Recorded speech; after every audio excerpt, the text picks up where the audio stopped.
Welcome. Got it. Welcome. Welcome to Chapter 9 of Black in Business, Her Story, with an evening focused on women in leadership. I'm Justina Perry, founder and director of Buy Black and Be. And I'm Rihanna Grace. I'm a volunteer with the New Bedford Historical Society. We're so excited to have everyone here for what is actually our last live installment of our Her Story series. Yes, it's been a really exciting year bringing, we have hosted and amplified the voices of 35 local women. And I think we're ending on a really great note though today. So I'm also honored to co-host this series and to share space with these special guests that you'll be able to hear from tonight. So if you're new here, this is what to expect. We'll be meeting some amazing women, all of whom possess a range of experiences within the nonprofit and philanthropic sectors and offer a wealth of insight and learnings. Today, we will meet Lee Blake, Bernadette Souza, Gail Fortes, and Denise Porche. And we're super excited because as we usually talk about business owners, today we're focused on the philanthropic and nonprofit sector. So a little bit different, but we thought that we couldn't let the series go by without highlighting some amazing Black women who are really leading the way in this sector. So we're super excited to have these women highlighted and featured for our last episode. Absolutely. And we know that many of our local nonprofits serve large numbers of minority populations, but some lack that leadership that really reflects the individuals and families that they serve. And diverse voices from the top down in organizations that are dedicated to addressing complex social challenges. It's really, really important because there's unconscious bias and structural racism. It's real and it's within our community. So we think it's really important to shed light on the Black and Brown women who are leading the way for and making this community a better place.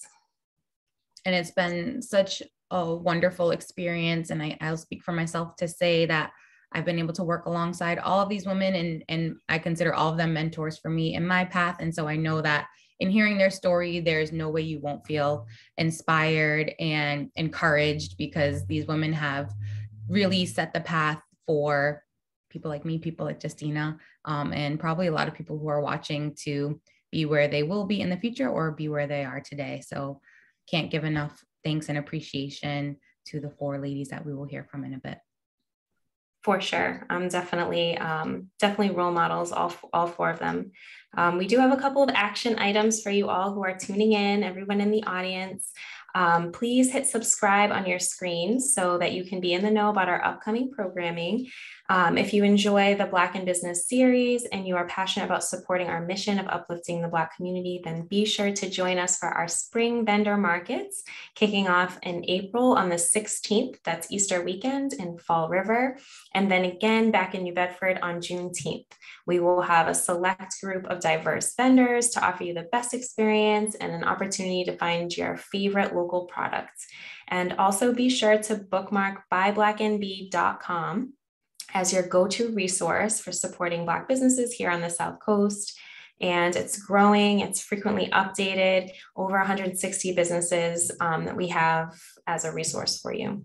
We want to thank our audience for tuning in tonight and also thank our sponsor, which is the Women's Fund South Coast and the franchise group for all of their support and helping to get this idea off the ground and bringing it to life. So with that, I will pass the floor over to you, Rihanna. Wonderful. Thanks, Justina. So I'm super excited to start with our first panelist, Lee Blake. Lee is the president of the New Bedford Historical Society. She has been active in education reform and community development for over 30 years as a teacher, administrator, and nonprofit manager in New Bedford and New York. She serves as the director of the New York Mayor's Office of Educational Services under Mayor David Dinkins for 8 years, creating public policy that strengthened public education in New York and across the country.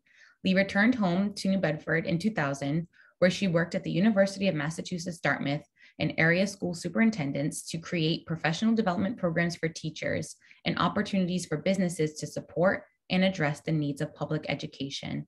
She was one of the founding members of the New Bedford Education Foundation, which has worked with private funders and the New Bedford Public Schools to fund innovative programs that engage students and public service education.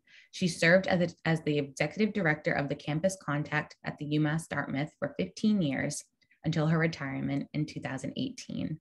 Her work in the New Bedford community includes leadership as the chair of the Community Preservation Act Task Force, which was successful in organizing the New Bedford community to pass CPA legislation that has provided millions of dollars in funding to support historic preservation and community development in New Bedford. As president of the New Bedford Historical Society, Lee partners with a variety of arts and culture organizations across the city of New Bedford to plan and implement educational and cultural activities that promote the history and contributions of African Americans, Cape Verdeans, Native Americans, and other people of color to the historical narrative of New Bedford. Her leadership has helped to make New Bedford's history more inclusive and promotes all members of the New Bedford community. Lee includes a strong component of youth and educational programming to the events that the Historical Society sponsors. She has been awarded 6 National Endowments for the Humanities grants for the professional development of teachers on the intersection of New Bedford's history as a maritime port, the Underground Railroad, and African American history. She's currently spearheading a creative placemaking project that will create a city park and local historic district that will tell the story of the 19th century abolition movement and the role of New Bedford residents in this important social justice movement. Lee has received many local, state, and federal awards for her work preserving African American history and historic sites.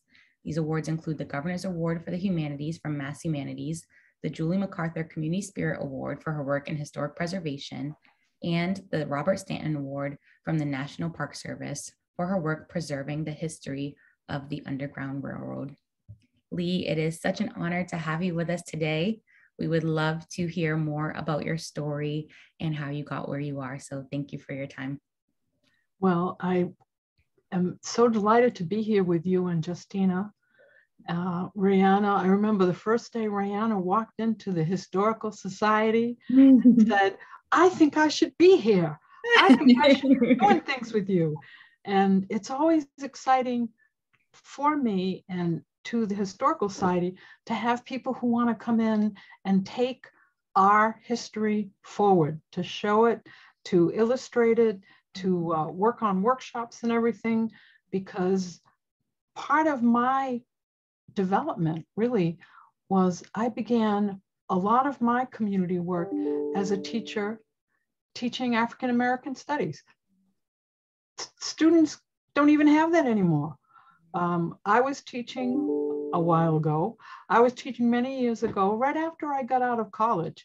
I was teaching African American studies and African American literature.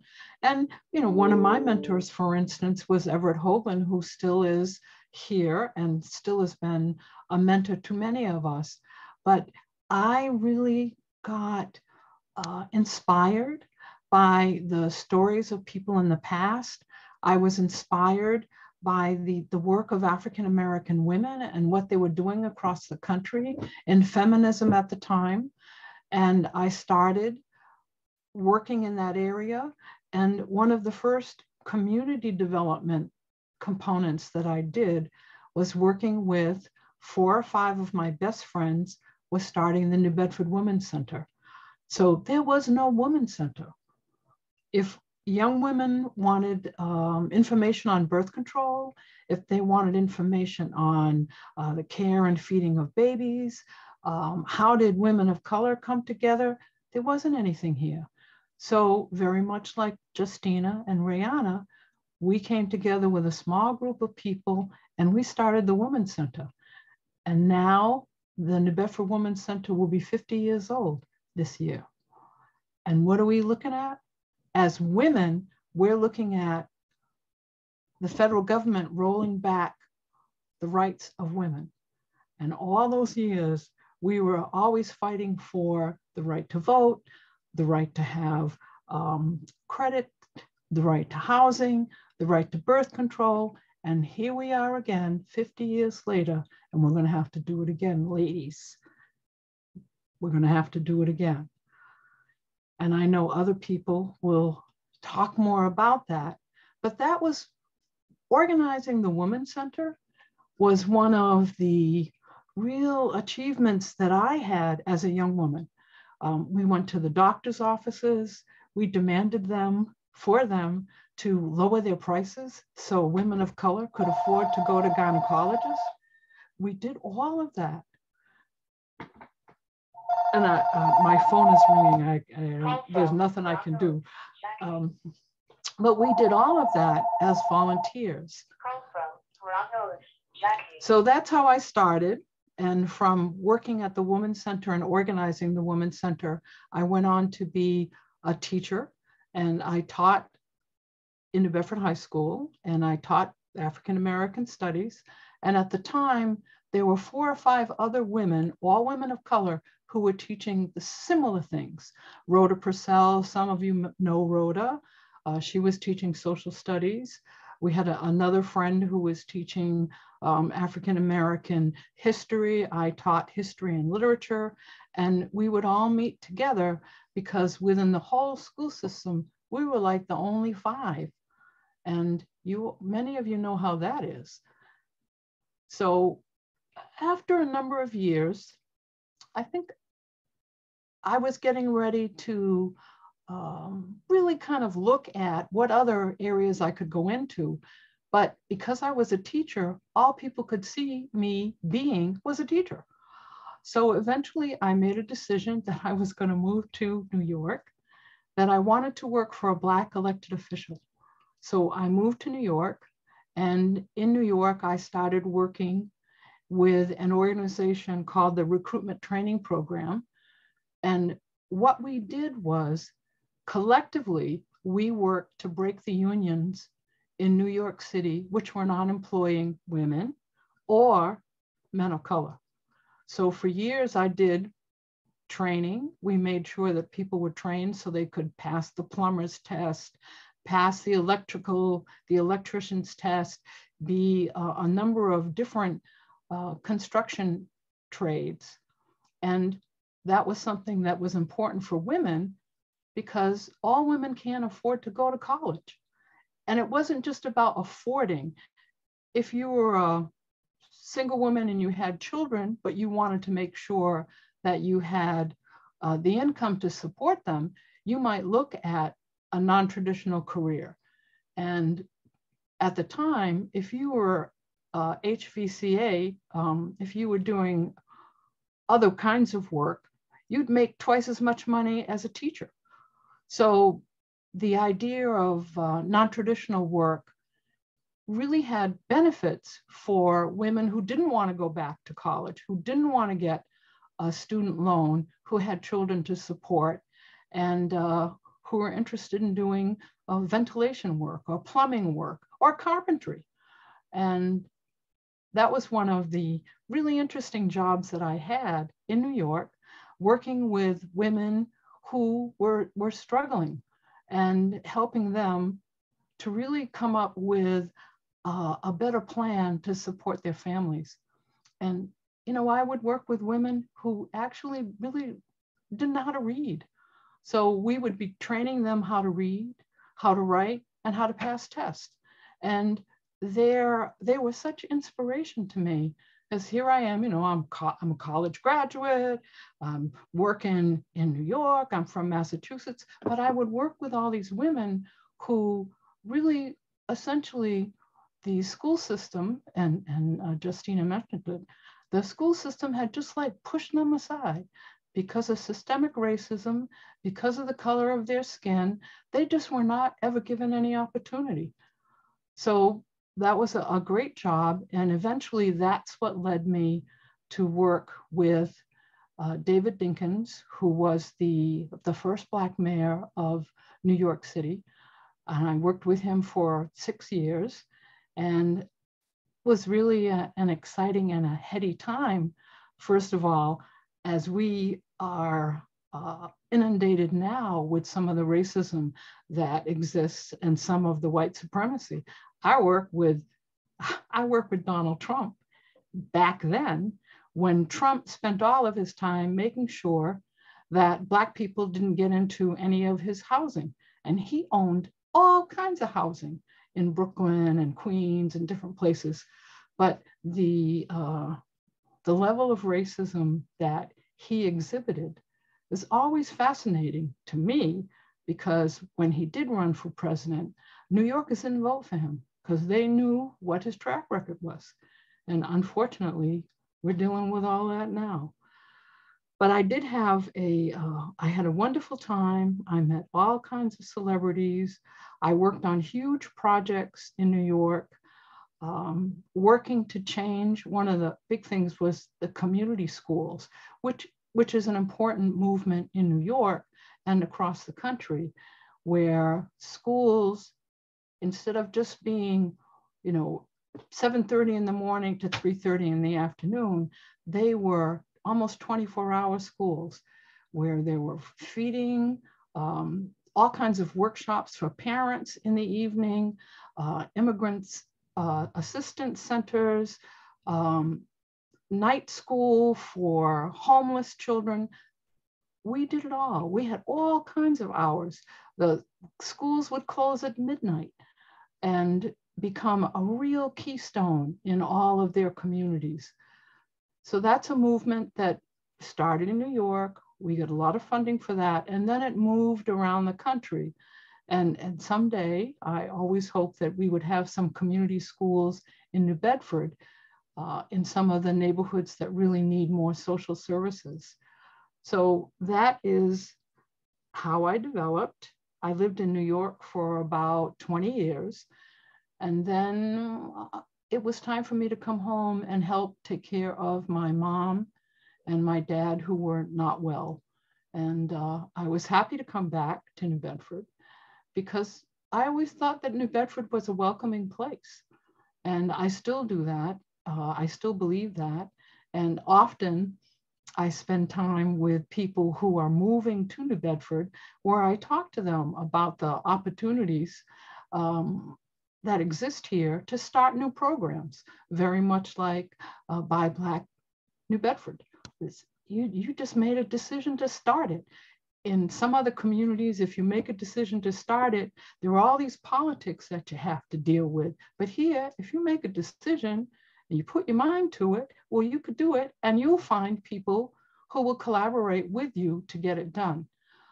So that is my story. I have enjoyed working here. I've done work with Gail Fortes. Denise was our treasurer at one point in time in the Historical Society.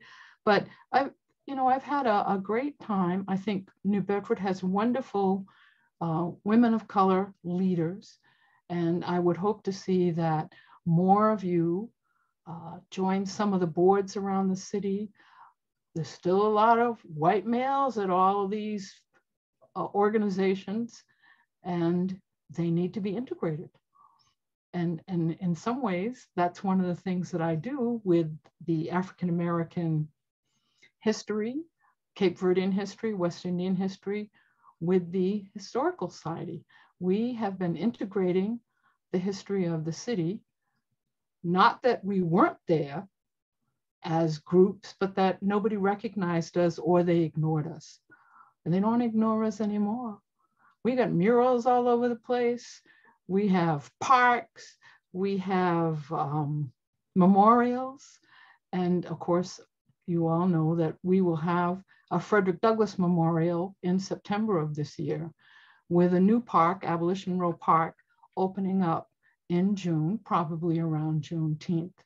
But those two items celebrate the abolition movement, and the abolition movement still goes on. Justina, you have any questions for me? Rihanna?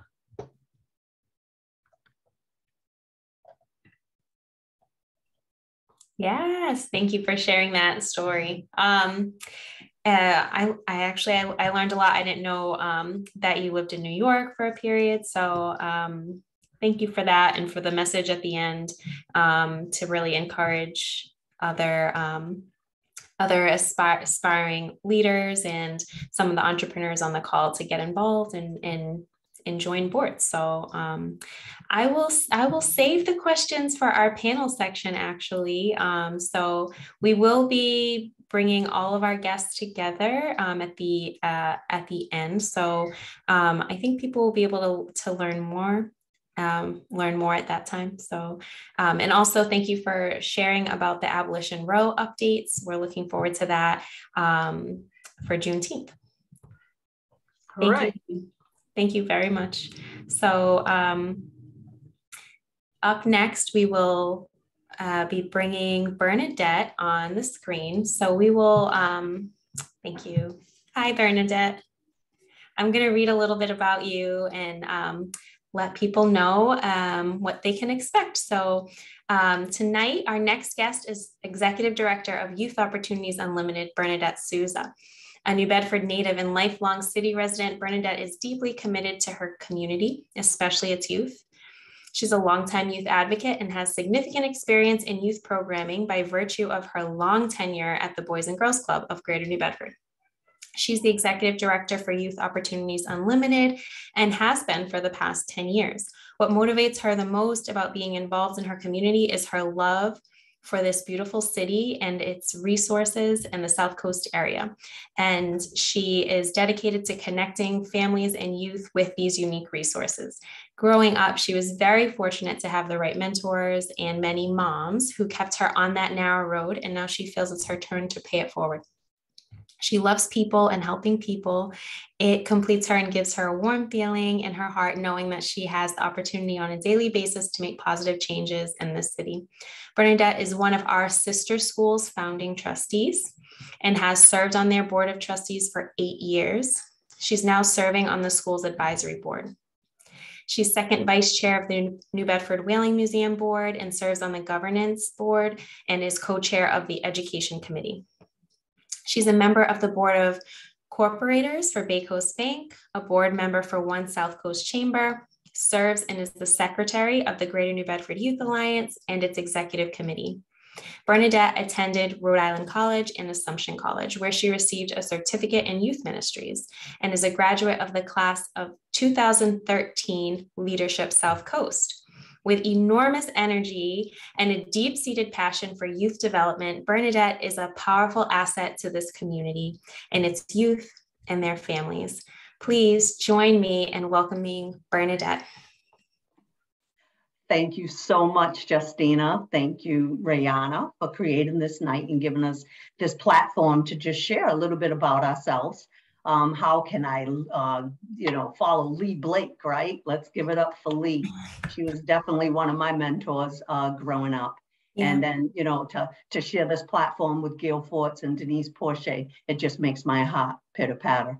But my story starts, and I say this, whenever someone says, how did it all start? And I'm eager to tell people that it started in this little village called Bay Village, right in the heart of the South End. Bay Village, that's where my story began. I had a lot of moms that took care of we kids in the Bay Village. And, each mom taught us something. This was back in the 70s. People used to look at us and they used to say, oh, those poor kids. They don't have poor kids. Yeah, maybe we were poor. We didn't have money. But you know what? We were so rich. We were so rich with love. We never wanted for nothing. Everyone took care of everybody. When my mom didn't have, we went next door. We ate, with the neighbor. If they didn't have, they came to my mom's house and ate. Always had somebody to play with, So talk about a diverse group of children just learning to get along in that village. There was so many lessons, not only just from each parent, each mom. And I say mom because there weren't many dads. There were a lot of moms living in that neighborhood, and each one had a lesson for all of us. And that's where I think I first got my love of working for children, because there were people that came into that village that took care of us and showed us the way where I said, wow, I want to be like them. And one of them, I have to say, it starts with my mom. I cannot forget my mom. She was, I can remember walking uptown, because that's what it was, uptown, walking uptown with my mom, and how everyone would just gravitate to her, and they would talk, and she would have this conversation, and I would sit there and just look at, her having this conversation, and how the love that was shown with each person going back and forth and conversating. And I said, I want to be that when I grow up. So you know what? I feel my mom embedded she is within me in every step, every breath that I take. And I thank her for that. But I'm going to go back to this village. And with this village came my church, Our Lady of the Assumption Church, the first Catholic Cape Verdean church in the country. But yes, this is a church that still today I am very, very active. That was another pillar in my community, where I had some strong mentors in that church that took me under their wing and showed me the way. And that's where I also had the opportunity, right, to work with children. I started out as a catechism teacher, then I went to a confirmation teacher, and then Our Lady of the Assumption gave me the opportunity to go to the Worcester, a Diocese of Worcester, and it was affiliated with Assumption College, to go away for it was a 2-year program, weekend program, where I got certified in youth ministry. And, so it's sad to say I didn't stay that long at the church in that role as a youth minister, because that's when the opportunity came at the Boys and Girls Club to take to apply to the position of assistant executive director in charge of programming. And there I spent I'll say a good 15 years, 16 years at the Boys and Girls Club in that role. And I'm going to go back to the village. And in that village, 3 things I learned: community, relationships, and trust. Those 3 things I took right with me. And working at that Boys and Girls Club, it was all about community. It was all about building relationships. It was all about the trust, not only with the kids, but with the families. That's one thing that I really do miss in this role today, that, I don't have much of a relationship with the families at Youth Opportunities Unlimited. But at that boys club, that's where my connections, my strong connections in the community, that's where I made all the connections. So when our sister school wanted to start an all-girls school, they came to me and they said, could you help us recruit girls? How are they going to recruit? You have the relationships with these families. And I was proud to do that. And, I would say, the first couple of years, the first 2 classes, I want to say, were mainly, majority of the kids, that Gail Fortes, myself, we all, had these relationships in the community that made that happen, where these parents trusted us to take their kid out of public school and put them in this independent girls' school, where they had this different type of education system. And, right now, all of them have graduated college. And all of them have graduated college. Those 2 classes that Gail, like I said, had a major role in that. But, and then, the opportunity came to become an executive director for a nonprofit called Youth Opportunities Unlimited, back when it was called Trips for Kids. And I got that opportunity. And I jumped at it. And I was like, okay, now I have this platform where I can really drive this bus, right? And be with kids in our community where, talk about that one-on-one, talk about that relationship building. Boys and Girls Club, love it to death, but there was 150 kids, too many kids. I couldn't get to all of them. With Youth Opportunities Unlimited, 12 kids at a time, each day, different kids. We work with a lot of schools. Each day is a different school, but it's small, it's quaint. You get a chance to build that relationship and to really have that conversation to see where little Johnny is. And what we do is we ride bike, we explore the city, the South End Peninsula. We get kids outdoors in nature, connected, right? What's sparking their curiosity? Let's build on it. Let's go on their lead. And that's how I find, you want to empower somebody, you give them ownership.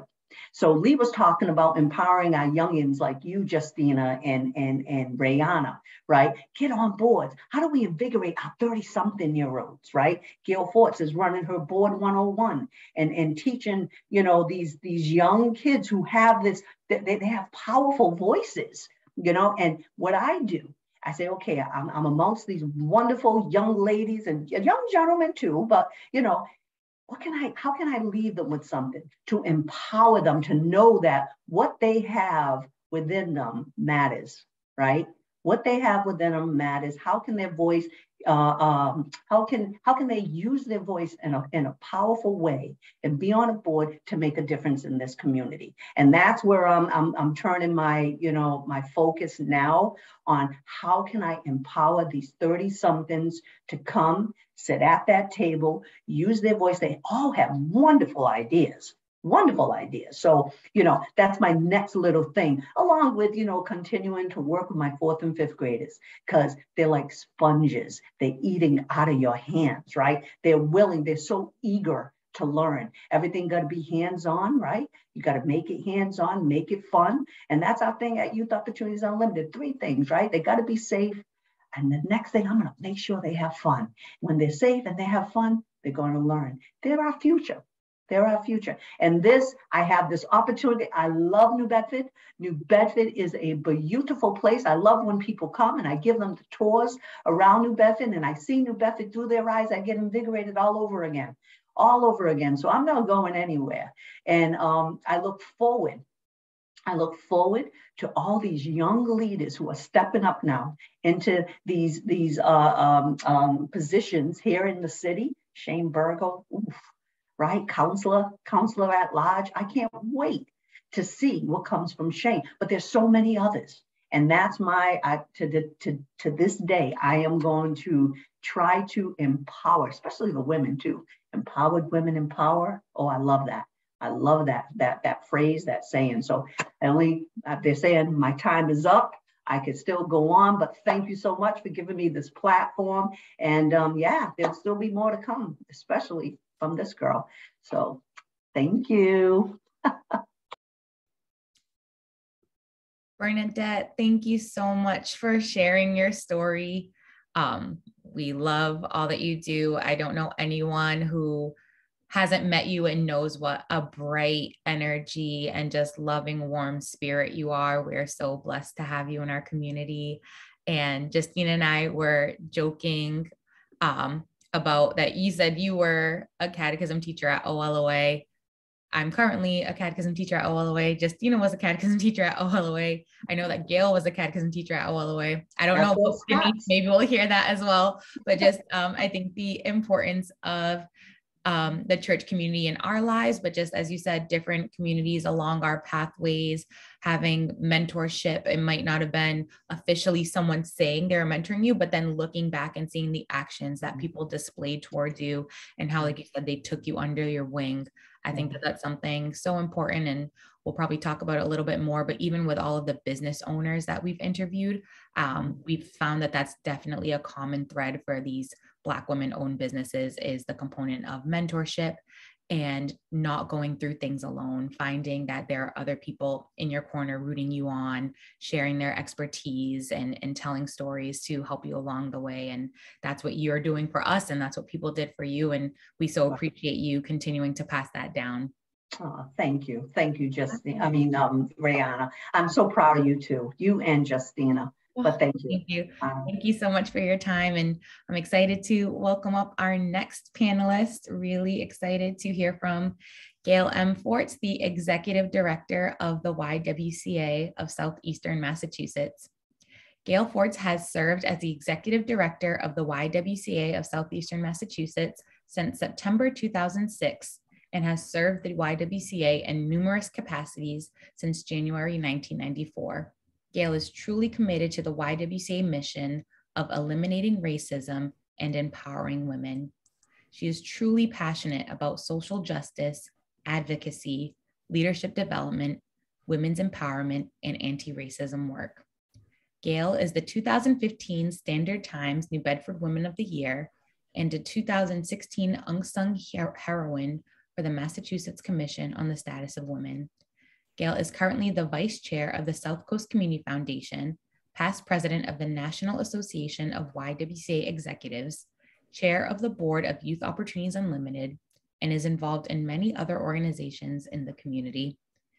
Gail has her bachelor's in physical education and master's in public administration from Bridgewater State University.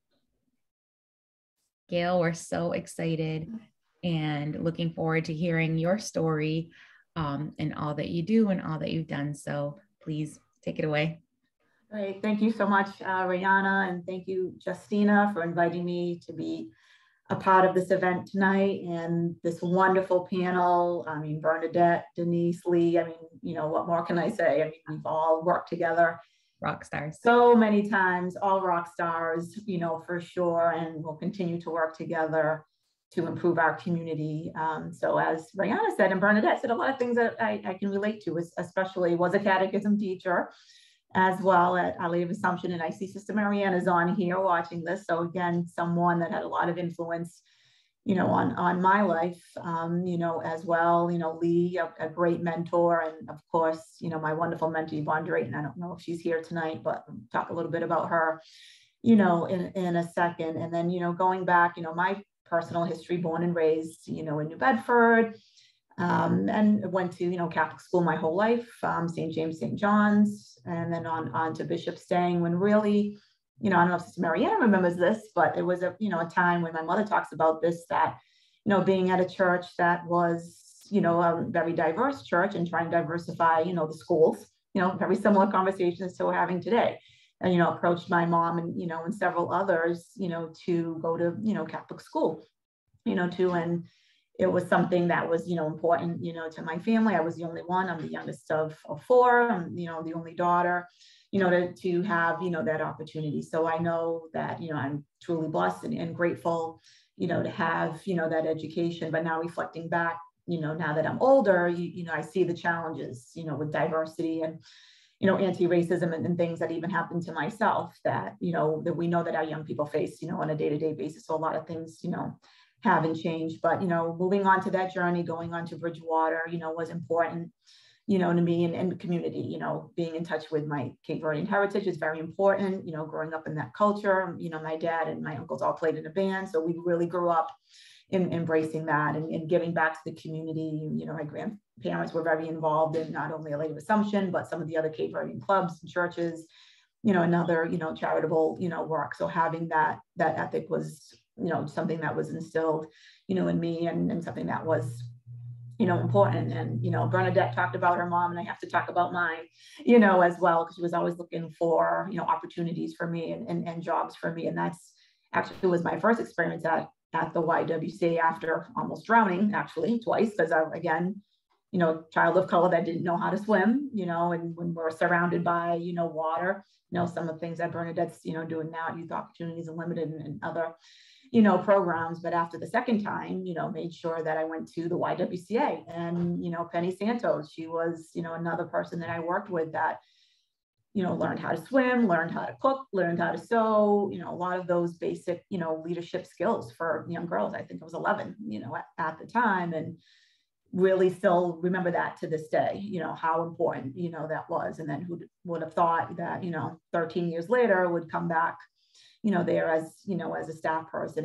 And my history, for those that know me way back when, you know, I was a dancer. I danced for many, many years and always thought that that's what I wanted to do, was open, you know, a studio. I taught for many, many years, and that was my passion. And, you know, reality sets in, you know, after you graduate from college, and it's, you know, not easy, you know, with dancing and, you know, trying to, you know, run a business. And my mom ended up seeing, you know, hey, there's a position at the YWCA for a, you know, youth services director. So I was fresh out of school. And I think, you know, when you're young and you have that degree and you think you're going to get the job, and, you know, lo and behold, I didn't get the job because I had a degree, but I didn't have any experience, you know, too. But I was fortunate enough, even though I was disappointed, that I was called back, because I guess they remembered me and brought back in for a program when at the time was called United Front Homes, which is now Temple Landing, to do a program on site, you know, there at United Front, as well as to bring the children to the YWCA. And that's when we were still on Spring Street too. And it was just a great opportunity, just working with, you know, children. I had been at United Front. We didn't live there, but, you know,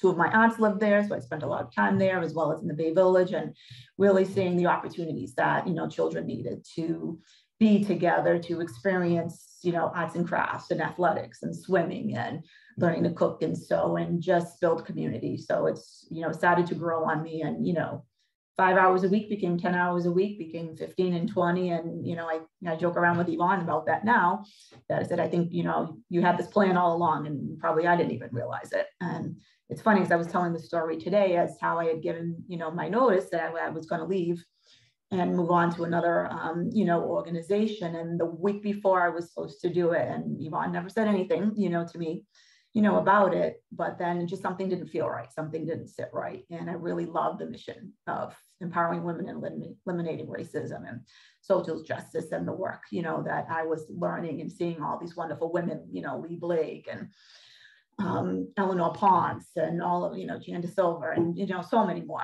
others that were so involved in this work. And I said, you know, this, you know, this is the place for me, and I need to stick with it. And, you know, went in and talked to her, and she says, of course, you know, you can stay. So, you know, definitely speak your opinion, listen to your gut. It was really a gut instinct. And, you know, making that phone call saying, well, I'm not going to take the job was really, really difficult. It was really hard, you know, to do that. But, you know, I think it was, you know, the right things. I don't think I would be sitting in this seat right now if, you know, I had moved on. And because I've learned so much from, you know, the women, not only on this call, but from many other women, you know, in the community about, you know, speaking up, listening to your voice, you know, advocating for what, you know, we believe in too. And I think it's changed me personally. It's made me, you know, the woman that I am today. And, you know, now as, you know, you approach, you know, 50 plus, you know, I'm in that different age group now. It's, you know, in hindsight, you think about a lot of different things, and using my voice in different arenas. And I've really tried the last several years to really, you know, do some more work externally, as when Rihanna was reading information from my bio, trying to be involved in other community organizations and seeing how we can have that lens of social justice, racial justice, equity, in different fields, and being on different boards, being involved with things like our sister school. I love doing things that, you know, from the ground up, founding and, you know, getting your hands in it and then passing it on to someone else who can, you know, take that on and really grow it. I mean, that was just a wonderful, you know, experience for me.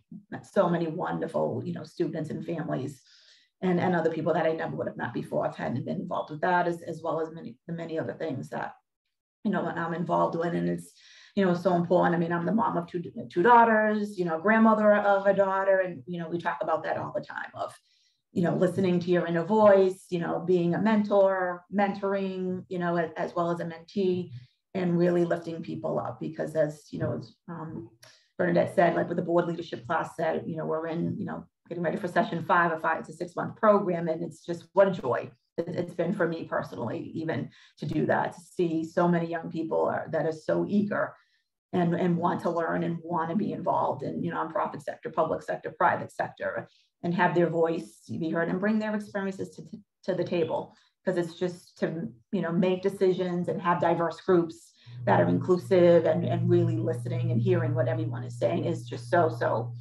you know, important. So for everyone out there, definitely, you know, everything is possible, you know, if you believe it, you know, follow your dreams, listen to your inner voices, you know, surround yourself. My father always said this: surround yourself with positive people that can help you, people that you trust, people that will lift you up. And, you know, he still says that. My dad's 90, going on, you know, 91 now, and still says that, you know, to today, is, you know, have positive, you know, influences, you know, in your life. And it's really, really important. So again, thank you so much for being here, and looking forward to our conversation later on. Thank you.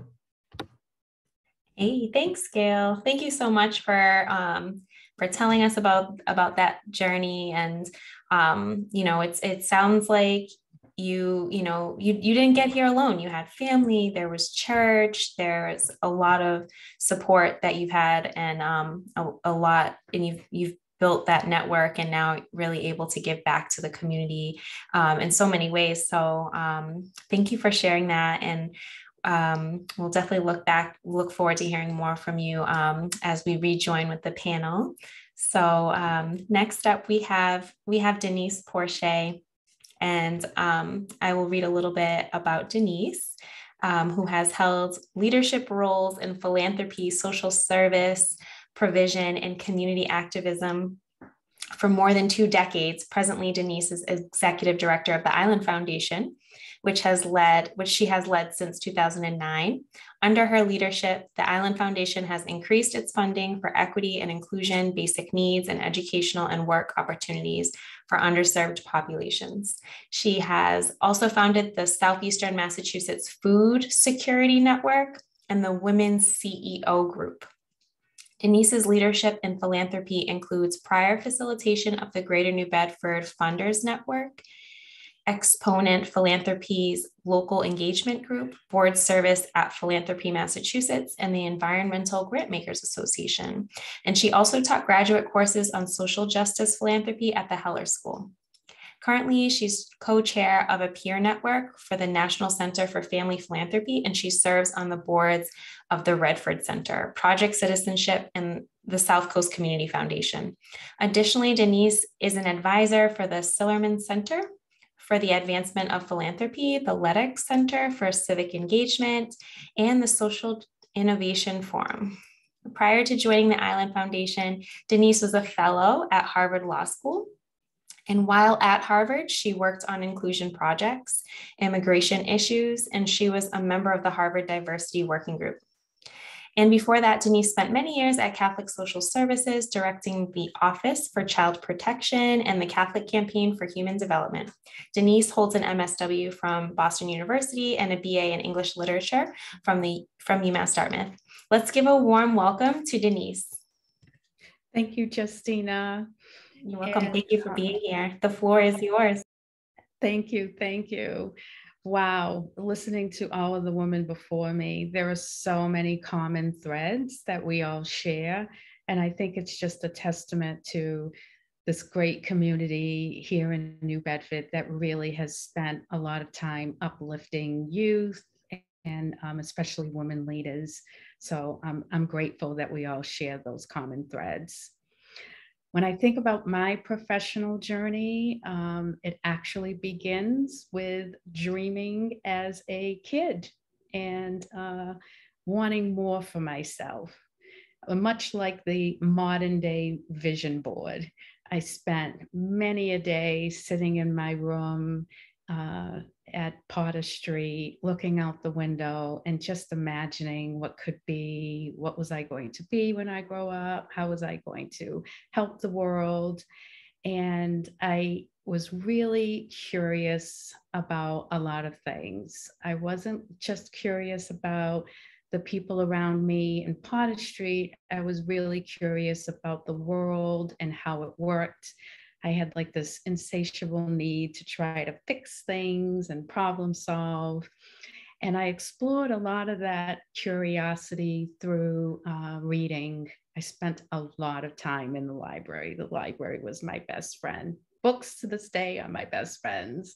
So I spent a lot of time reading to get out that curiosity, and also by being engaged in many youth activities and programs.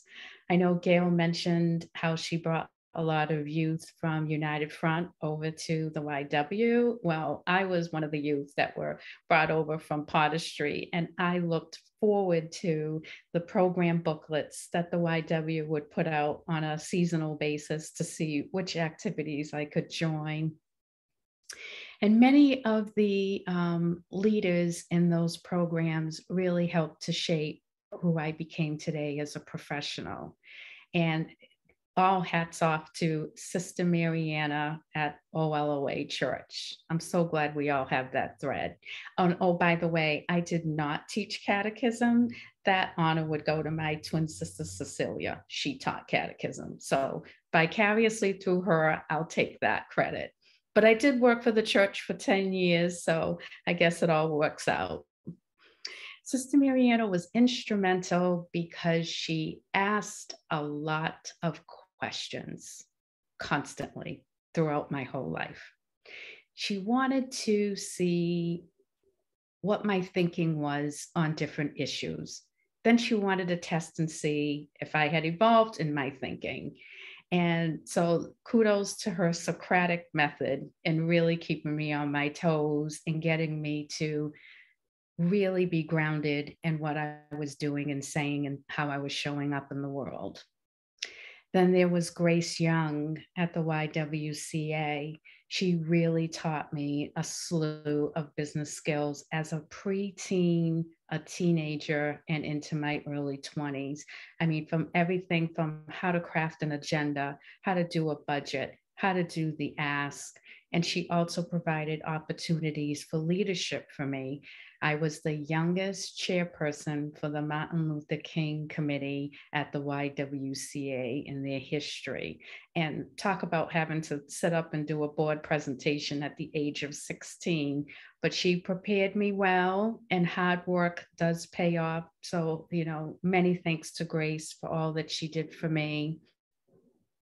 I think about Arlene McNamee, my former boss at Catholic Social Services.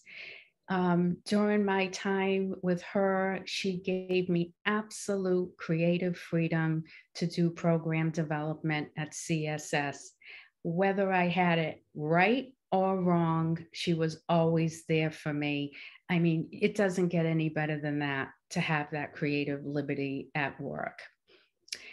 And then when I think about a community leader who shaped me, I think about Jean Costa.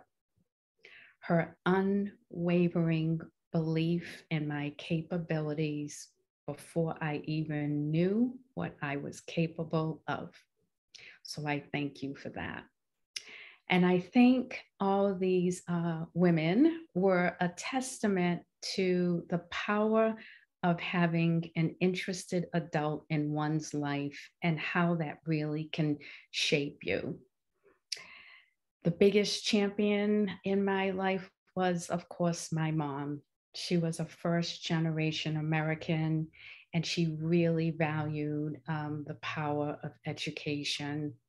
She made a lot of sacrifices to make sure we had Catholic school education, and I really thank her for that, because hearing about Catholic social teaching, those values really shaped my career decisions, especially in social work, how I show up in the world, caring for the other, welcoming the stranger, my interest in immigration. All of that was modeled through not just my Catholic education, but through my mom. She was great at welcoming everyone, and she had a heart of gold and all the compassion in the world. And speaking of education, it was not easy to go get my bachelor's and my master's degrees. I had a lot of obstacles along the way, but I knew that I needed those degrees if I was going to succeed in the world. And the master's degree, I always tell people, Rihanna will know this, you must get your master's degree or any other advanced degree. It really is a door opener and a game changer. When I got my master's, I mean, I was automatically bumped into, you know, more senior positions with better pay. So I can't say enough about it. To anyone that's listening, please always try to make sure education is part of your pathway if you can. I know that Lee mentioned Rhoda Purcell earlier, and I thank Rhoda. She probably doesn't even know that she did this, but I remember thinking, oh, I want to be a social worker and a counselor, so I'll just get a master's in counseling. And she said, no, don't do that. You must get an MSW. It's the better degree, and it'll be more marketable. And to this day, it was the best decision. So listening to community leaders, having them reach out and point you in the right direction has been really key to my success. Other advanced training that helped my journey was embarking on a fellowship at Harvard Law School. It was a time for me to create an opportunity for myself to do something differently and to take great risk. Great risk because I was a single mom with 3 kids, a dog, and a mortgage. And my first day of work at Harvard was Black Monday, the start of the Great Recession, as we all know it to be. I can remember my dad was livid that I left my job, steady job, to embark on this fellowship. But I knew that I needed to do that for myself. And I encourage you all to take those risks. And it was a chance for me to start to discover what my fit was in the world and start to discover my strengths and how they would play out for the rest of my life. I can remember an incident that happened at Harvard. So I was witness to a lot of the big think tanks and big money and how they would set the policy agendas for the nation. Very top down, and I didn't think that that was right. Surely I thought that they were missing the boat. Could they not see that real change happens at the grassroots level? That we really need to give community leaders and nonprofits the voice, recognize them for the expertise that they have, and let them lead and show the way about where policy changes need to happen. And I can remember saying to a colleague at that time, gee, if ever I worked at a foundation, I would make sure that I would work from the bottom up, not from the top down. And what? I guess I must have put it out in the universe, because lo and behold, luckily that did happen.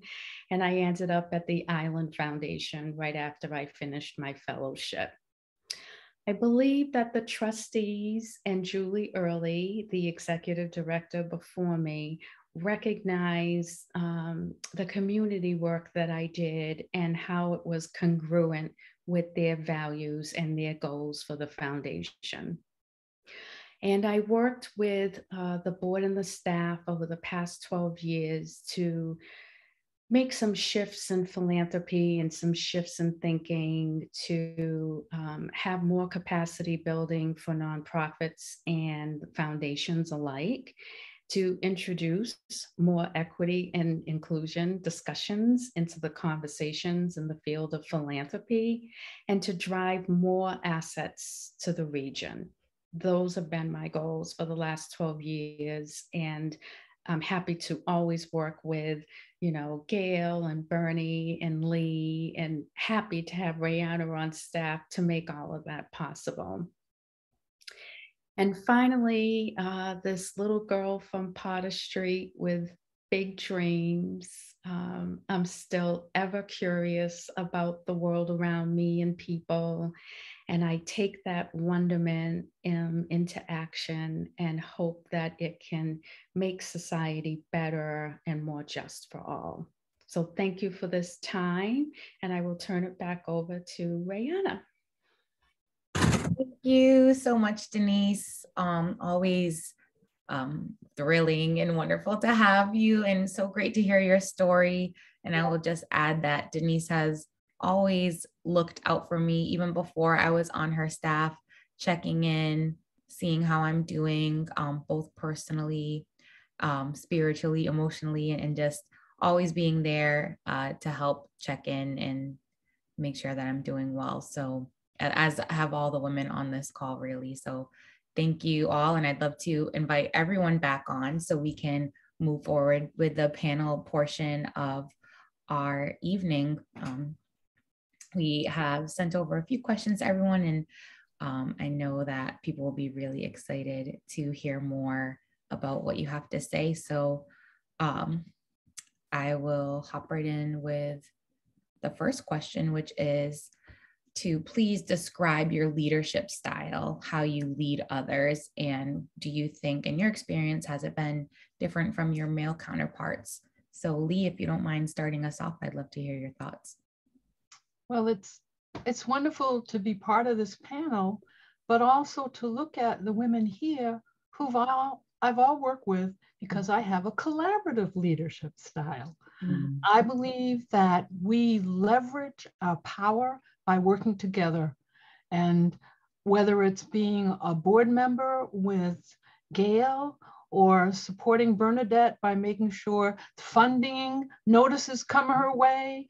And of course, Denise has been an inspiration to me because she does things like going to Machu Picchu and going to Paris. But it's that kind of thing that inspires us And together, many of us have collaborated to do programs together. I remember calling Justina and saying to Justina, you're going to do your first pop-up. Do you know it's Juneteenth? And yes, what a big celebration that became. she gave me very good advice. She said, put Juneteenth on the flyer. And it was perfect because it became a national holiday right before that. So and her flyer went all over the state, all over the state. If it had just said marketing pop-up, no, but Juneteenth everywhere. But that's part of being collaborative. You see, we have openings, we have knowledge that we are willing to share. And one of the things I love about working with the women in New Bedford is that the women of color are not competitive. We try to work together. So one of my areas is collaborative work.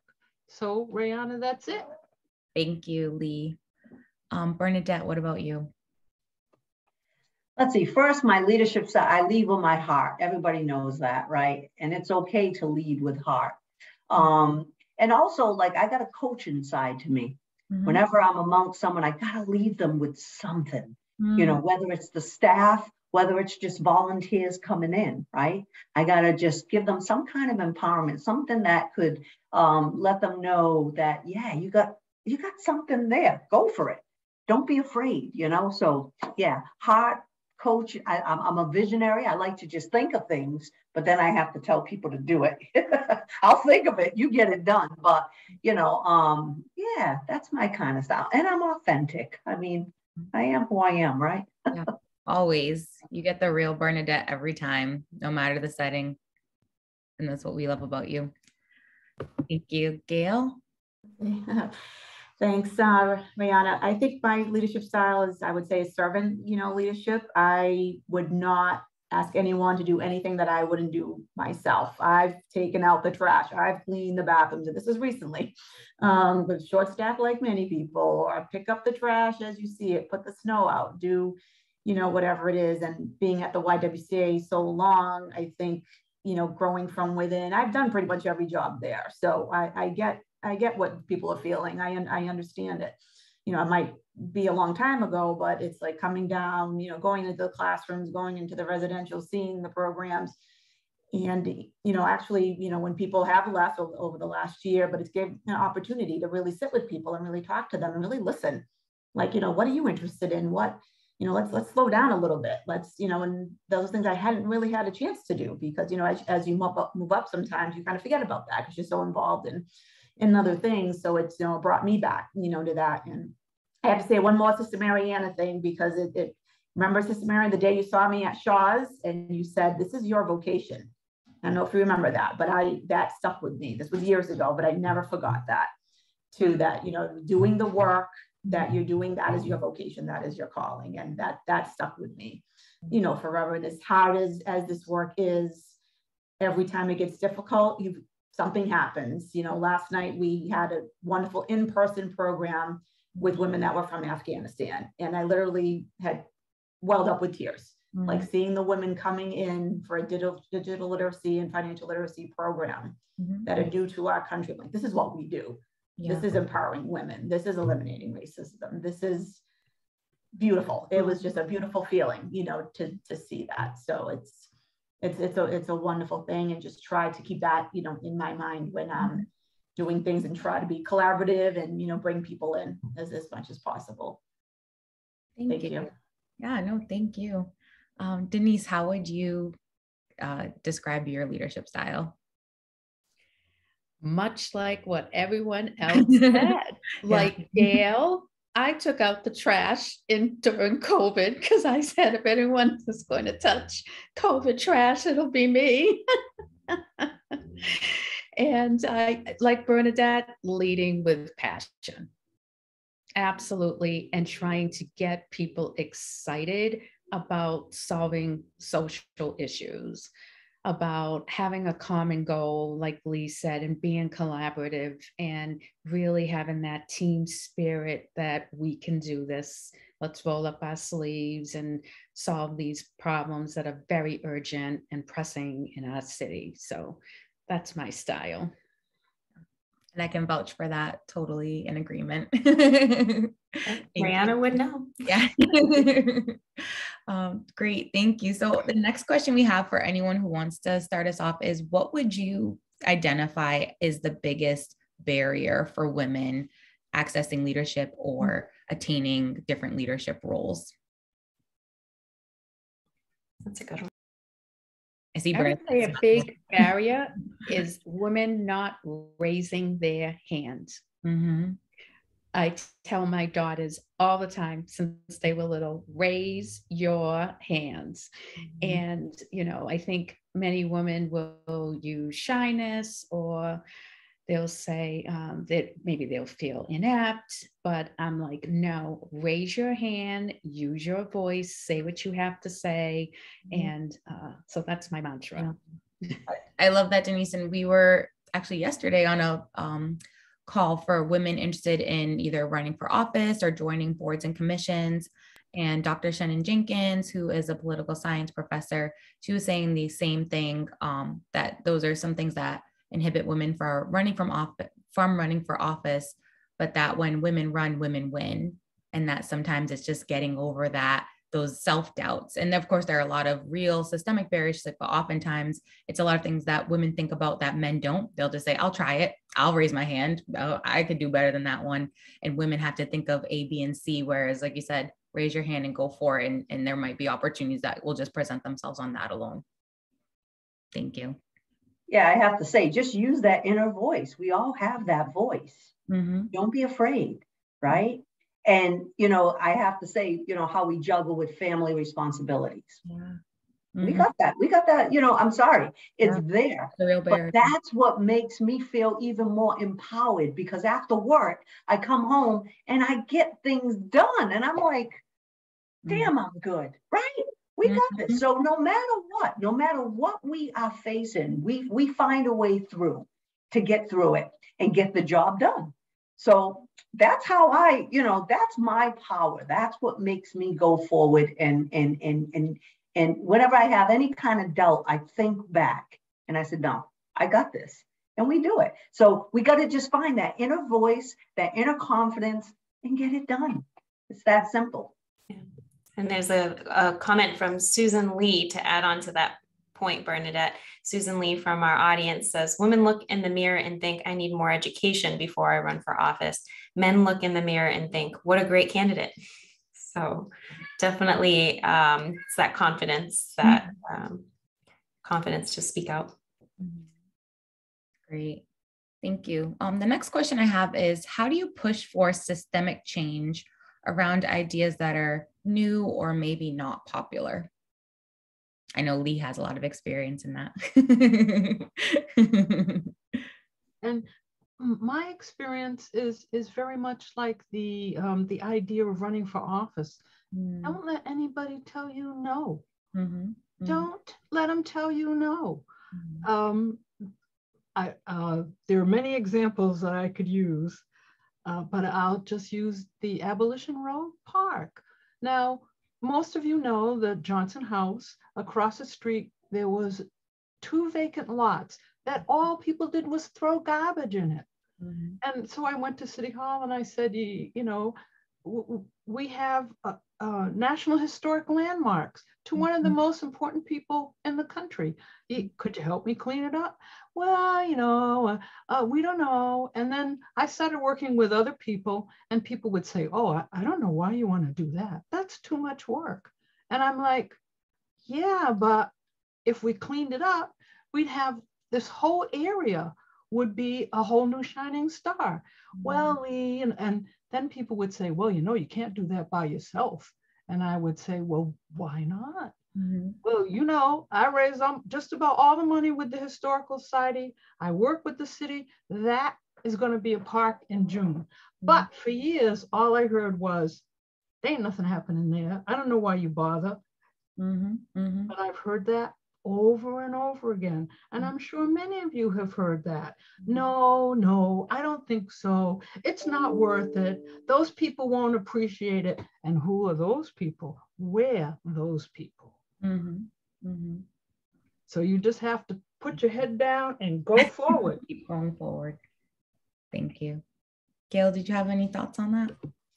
Yeah, I do. Thanks, Brianna. I think, in the work we do, like I said, with our mission of elimination of racism, empowerment of women, I mean, that happens all the time, but especially over the last few years. And a lot of the workshops we're doing, community conversations, it's, hearing things that, you might not personally agree with, but, as a moderator or facilitator, I always try to be respectful, listen, to others and their thoughts and have a conversation, because it's not going to change if we have an argument. And I think just advocating, because I remember people saying, well, isn't, so-and-so is doing this, so aren't women empowered, or isn't racism eliminated? I'm like, what are you talking about? Like, no, like that hasn't happened. And, you give examples and learning your audience, learning how to communicate, going back to Denise, come at them with science and data and outcomes. And you can't dispute this. Like, you watch this, aren't you seeing the same thing? And advocating, we had it recently with reproductive health right now, and all the things that Lee was talking about before that we're still fighting for,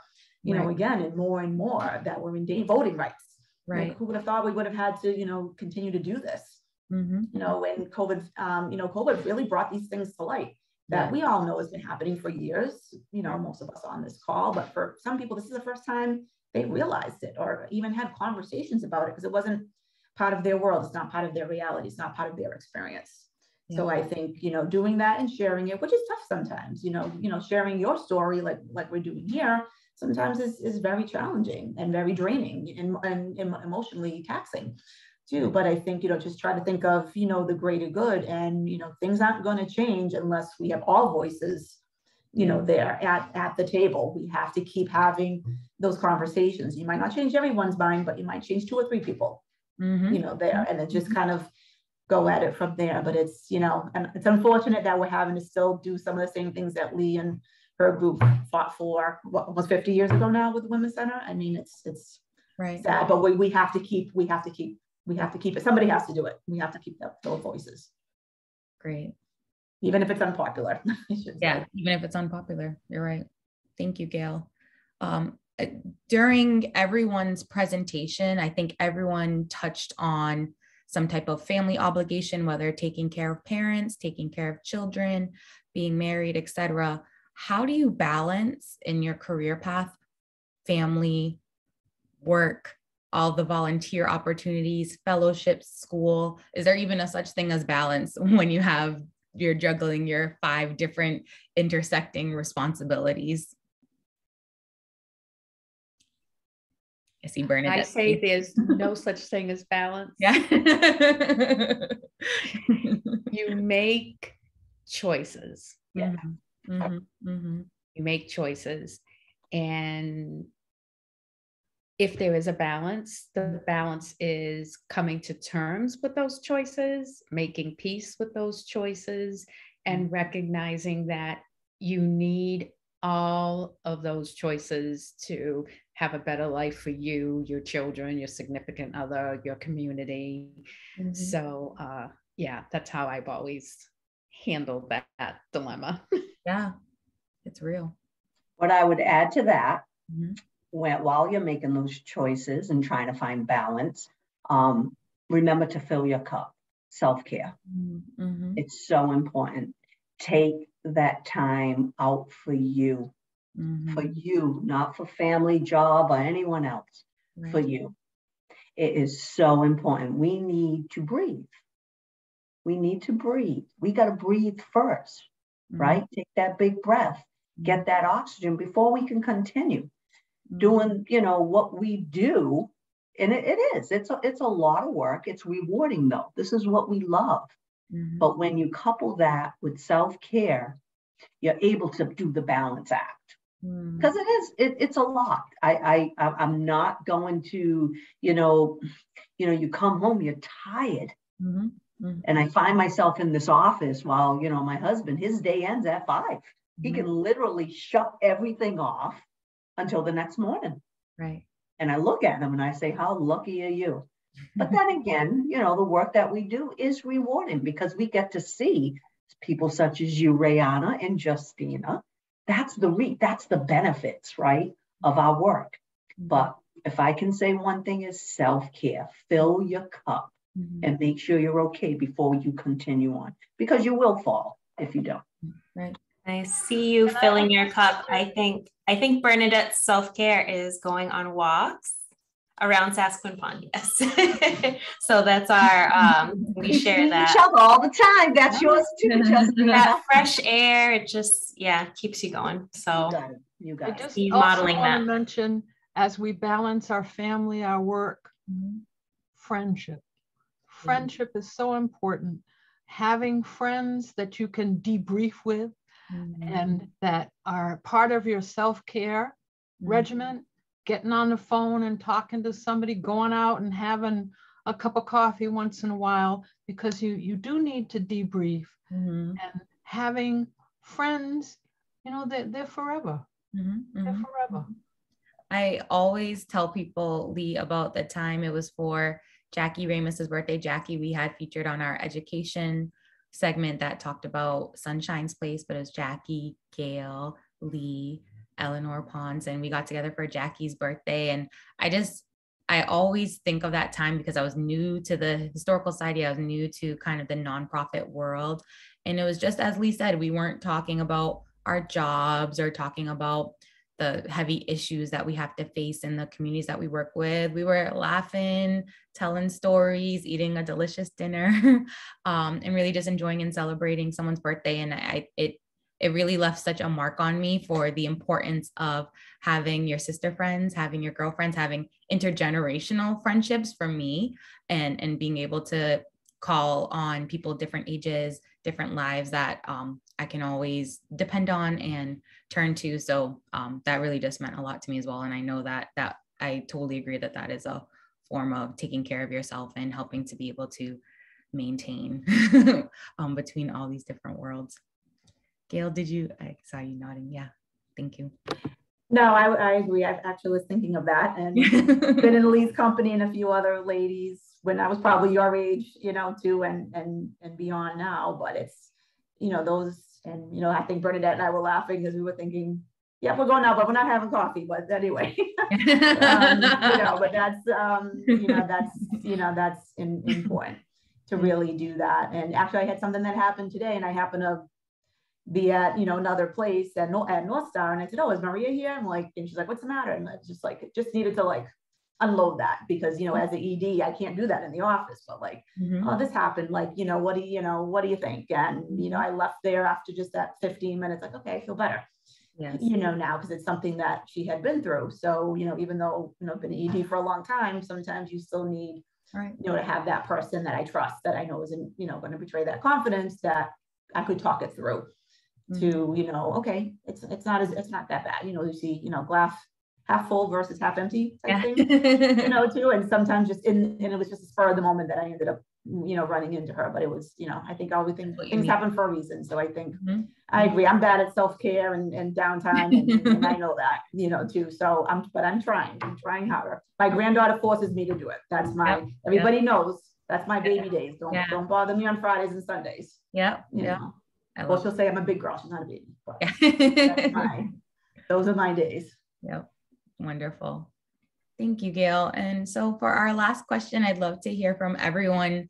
We'll go around. What advice would you give to your 25-year-old self? So Denise, we'll start with you. I would tell my 25-year-old self, thanks for making the hard choices. Thanks for doing the hard work to get us where we are today. Wow. And finish those degrees, Denise, and stay the course, because you're on the right path. Amen. Well, thank you. Bernadette? Let's see, girl. You rock, because at 25, life was good. See, I had a baby late in life, married late. I don't know. 25 was awesome, and I think where I was, I had such a huge support system of some great women who were really in my life, and I don't know. That was a good time. Mhm. And I mean, thank you for, maybe I'll tell that person, thank you for being so bubbly and so, I don't know, because it got me where I am today. Right. I mean, I didn't stay the course that I wanted. I did have to leave college and come home and take care of my mom. That was a sacrifice. I didn't go back. So shame on you, 25-year-old self. I didn't go back, but with my, who I am, I mean, I think that's where it got me where I am today, which is okay. That was a different path. I wouldn't suggest it for any of you other, get your education, but it worked for me. And I don't know. I don't know. I would say thank you. I don't know. I mean, I love that person at 25, and I think that's who made me who I am still today. Crazy. I don't know. Thank you, Bernadette. Self-love. Gail, what about you? Well, 25 is actually the story I told before about almost leaving. That I was 25 at that time. So I think you made the right choice. Actually, I ended up finding out I was going to have my daughter Gabriella, so it kind of all worked out. Yeah. Maybe that was the reason. Too. But on the hindsight, I did work a lot. Too, and she reminds me of that all the time. That at the time, I was going back to school for my master's. I was working, and when you're in, I think, a middle management position, you have a lot of demands, and you're trying to prove yourself and do all the things. And I joke about it with Yvonne, and I would never tell her no. Anything she asked me to do, I would always say yes, because I wanted to do both. And it's really hard to do both, but grateful that I had great parents that would take care of her, and very, very proud of her. But I think again, thank you for listening to your gut instinct, I think, because it was the right choice. Could I tell that story, Gail, please? Come on, Gail. Yeah, it's up to you, Bernadette. We have to tell the story because they don't know. A lot of people don't know this. So Let's go. Gail and I both, vied for that job that she went for. That she actually, it was the assistant executive director to the Boys and Girls Club. Gail got the job. I didn't. 2 weeks later, I get a phone call asking if I'm still interested, with a chuckle, because Gail, I guess Yvonne said, "You are not going anywhere, girl. You are my succession plan. So you are going to call." No way. So with Gail saying no, gave me the opportunity to step in that role. I mean, it all worked out beautiful, Gail. And I don't know where, yeah. So I thank Gail for saying no. I thank Yvonne for changing her mind, because then that started my journey at the Boys and Girls Club all those years. Yes. But your paths have been parallel. Second choice. Gail was first, but it's okay. You were not second, though. Like you said, what would have happened if not, and how those paths would have gone in different directions. So exactly. Everything happens for a reason. Firm believer in that. I love that. Thank you for sharing that. And Lee, what about you? What would you say to your 25-year-old self for advice? Well, I'm very much like Bernadette in this. My 25-year-old self was moving to New York. So I have to say, thank you. And, it was a different time. So what I had to look forward to, and I think of this often, because I'm older, but at that time, what I had to look at was many of the men in our community were doing drugs. So the person that I was actually engaged to started getting messing up on coke. And I kept saying, you can't have a relationship with this guy. You got to get away from him. So besides the fact that I was educated, I decided that moving to New York was going to give me a clean slate. I was not going to be involved. And I know some of the women here, they know at one point in time, all the guys were high. And I kept saying, well, they're going to ruin my life. I'm not doing it. I'm getting away. And gratefully to my 25-year-old self, I was brave enough to pack up my stuff and move to New York. And I think my first job was, I worked as a tutor in a program, and I mentioned the non-traditional career area, but I was an educator, but I made a decision that I was not going to get married. I was not going to marry somebody who was getting high all the time and partying. I wasn't going to do any of that. And unfortunately, that's what the guys in New Bedford were doing in the 70s. So thank God they're not doing that so much now. But then, I mean, we're all not as lucky as Rihanna. And her honey. Thank you. But, you know, when I was 25, it was not a pretty picture around here. So I'm happy to say things have changed. And I am thankful to my 25-year-old self that I moved. Yeah. So like you said, you had the courage to make that step. And again, where would you be had you not? So kudos to all of you. Thank you so much for your time. This was beyond what we expected. I'm sure I'll speak for Justina and say that this was such a lovely panel. We appreciate you showing us a personal side and sharing about your professional journey. I know that people listening all learned something, took away a nugget of either advice or just something to reflect on and think about for themselves. This is just so amazing. And to be fully transparent, Justina and I were texting back and forth saying, I can't believe that we're so lucky to have all of these women in our community right at our fingertips, readily available to help answer questions and to help guide us, and to just see how many similarities, how many overlapping of women, how many people mention the same people. She reached out to me, she mentored me, she called me, I turned to her, and our moms as well.